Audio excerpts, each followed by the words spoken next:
Robinson. This is a brief video on how to format your Works Cited page. So a couple things we need to do before we get started.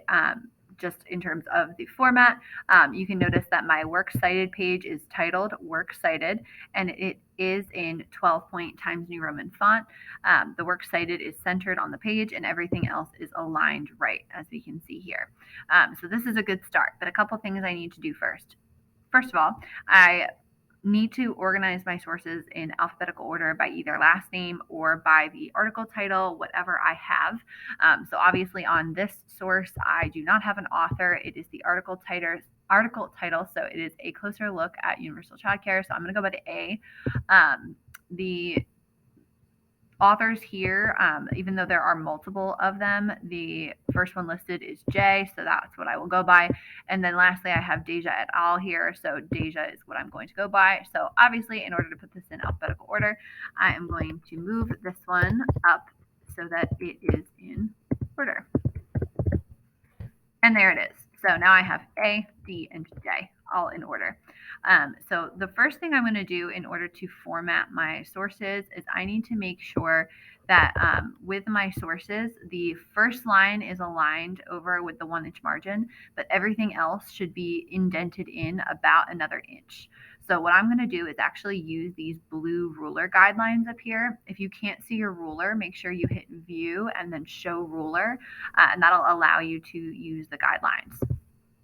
So I'm going to highlight this here, and you can do all of them at once. I'm just going to do one here. So what you're going to do is, if you notice, if you move this little blue arrow, so if you click on the arrow itself, it will move both the little blue box up top and the arrow. But if I just click on this little blue box, it will only move, first of all, it will only indent the first line, which is not what I need. I need the opposite of that. But the little blue box on top is responsible for the first line in a paragraph.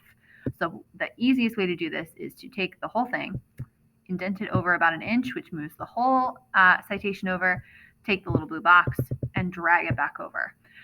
So even an inch here looks kind of funny, so I can actually drag this over back to about a 1/2 inch and then move my little blue box over to 0. And that gives me a nice little indented second line so that I can see that this information here from May to childcare there belongs under a closer look.